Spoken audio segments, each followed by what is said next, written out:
사랑하는 성도 여러분, 오늘도 여러분의 모든 길 가운데 주님과 동행하시는 축복이 있기를 소망합니다.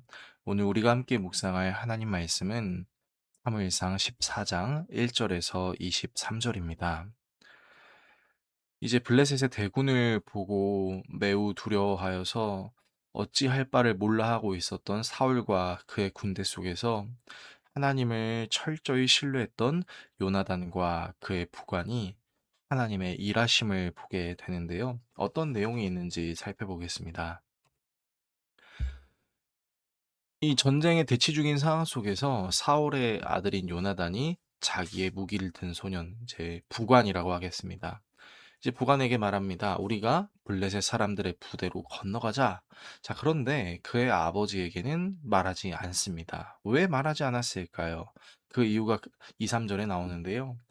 사울이 이제 기브와 변두리 미그론에 있는 석류나무 아래에 머물렀고 이제 함께하고 있는 군인은 600명 가량입니다. 그래도 싸울 수 있는 군인들이 있는 거예요. 자, 근데 거기에 아히야라는 제사장이 있었습니다. 이 아히야라는 제사장이 에봇을 입고 있습니다. 에봇이라는 옷은 이제 제사장들이 입는 옷인데 이 에봇이라는 옷 안에는요. 우림과 두밈이라는 것이 있습니다. 이 우림과 두밈이 무엇이냐? 쉽게 말하면 이런 겁니다. 하나님, 이 일을 해야 할까요? 하지 말아야 할까요? 하고 하나님의 결정을 묻는 일종의 성전 기구라고 생각하시면 되겠습니다.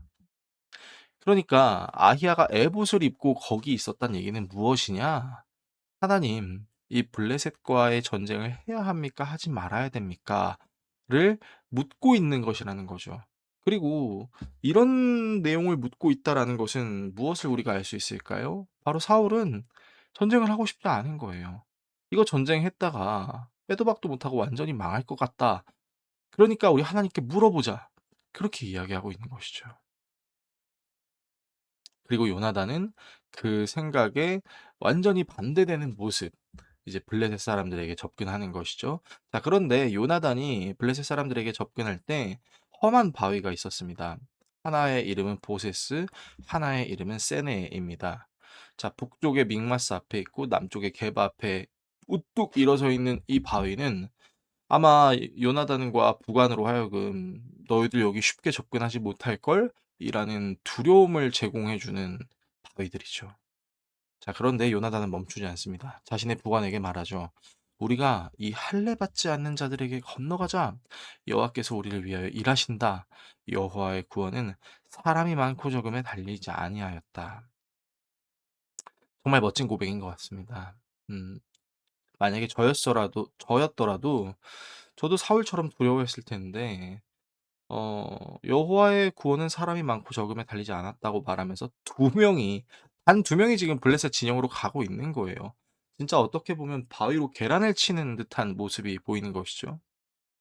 그리고 요나단만 믿음이 좋은 것처럼 보이지 않습니다. 부관도 믿음이 좋은 것 같아요. 당신의 마음에 있는 대로 행하여 앞서가소서 당신과 마음을 같이 하겠다.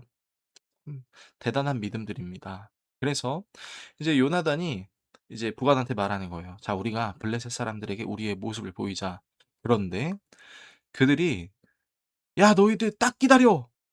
우리가 너희들한테 갈게. 라고 말하면 올라가지 말자. 그러니까 자기들을 잡으러 오면 올라가지 말자는 거죠. 반대로 블레셋 사람들이 "아 올라와 봐, 올라와 봐." 하면은 우리가 올라간다. 왜? 그것은 바로 하나님께서 그들을 우리 손에 넘기셨다는 표징이 될 것이다라는 겁니다. 그러니까 요나단은 지금 부하한테 이렇게 얘기하고 있는 거예요. 블레셋 사람들이 방심하지 않고 우리를 추격하여 잡으려고 하면 그때는 우리가 조심해야겠지만 그들이 방심하고 우리를 우습게 여기면 이것은 하나님의 일하심의 증거가 될 수 있다라는 거죠. 그리고 요나단과 부관이 블레셋 사람들에게 가니까 블레셋 사람들이 후자처럼 행동합니다. "야, 쟤 숨었던 구멍에서 나온다. 야, 너네들 일로 와봐. 어? 우리가 보여줄 게 있다. 일로 와봐라." 그러자 요나단과 부관이 확신했죠. 아, 하나님께서 우리에게 저 적들을 넘겨주실 것이다. 그래서 요나단이 손과 발을 다 사용해서 기어 올라갑니다. 그리고 그곳에 있는 블레셋 사람들을 요나단이 이제 타격을 가하고요. 요나단의 무기를 들고 있는 부관이 이 요나단이 타격했던 사람들을 다 추격해서 죽이기 시작합니다. 그래서 처음으로 쳐 죽인 사람들이 20명 가량이 되는 것이죠. 여러분, 2 명이 20명 가량을 물리치는 것은 사실은 비현실적인 내용입니다. 우리가 드라마랑 영화를 너무 많이 보니까 막 싸우고 전쟁하는 게 아무렇지도 않은 것처럼 보이지만, 여러분, 무장한 군인들을 죽이는 일은 사실 쉬운 게 아니죠.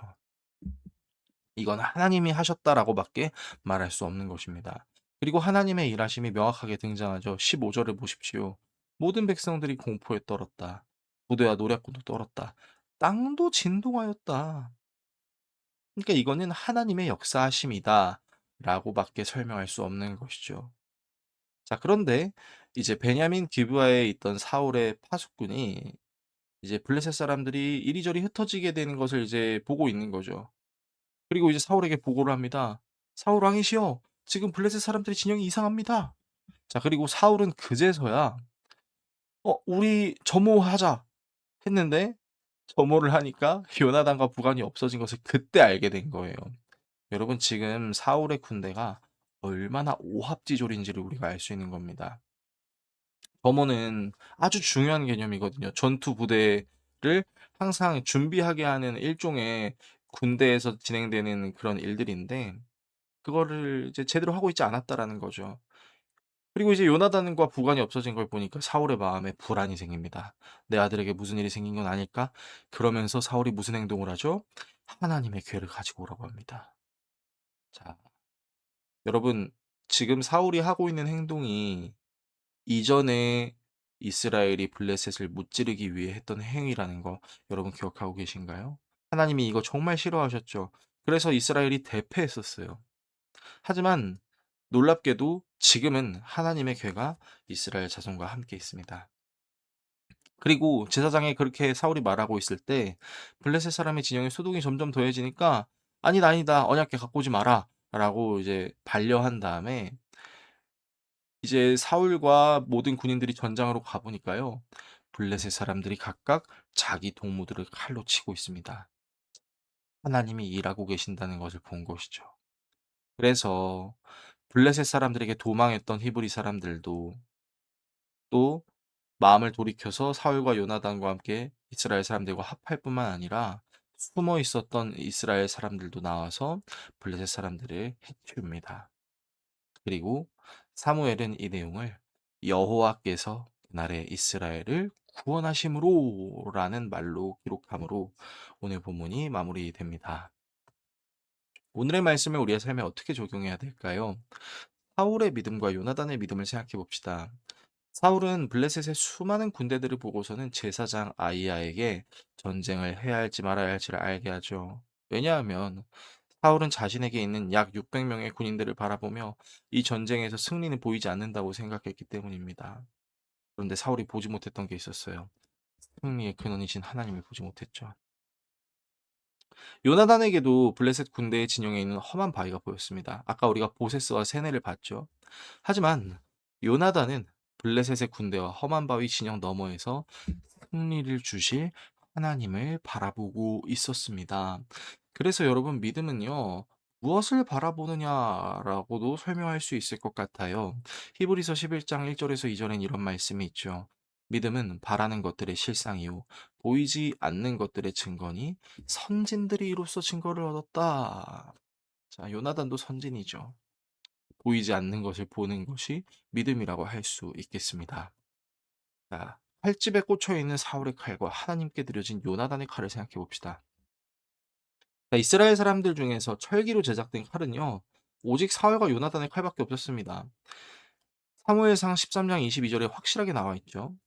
사울과 요나단과 함께한 백성의 손에는 칼이나 창이 없었다. 오직 사울과 그의 아들 요나단에게만 있었다. 자, 그런데 한 칼은 하나님의 손으로부터 멀어지고 한 칼은 하나님의 손에 쥐어집니다.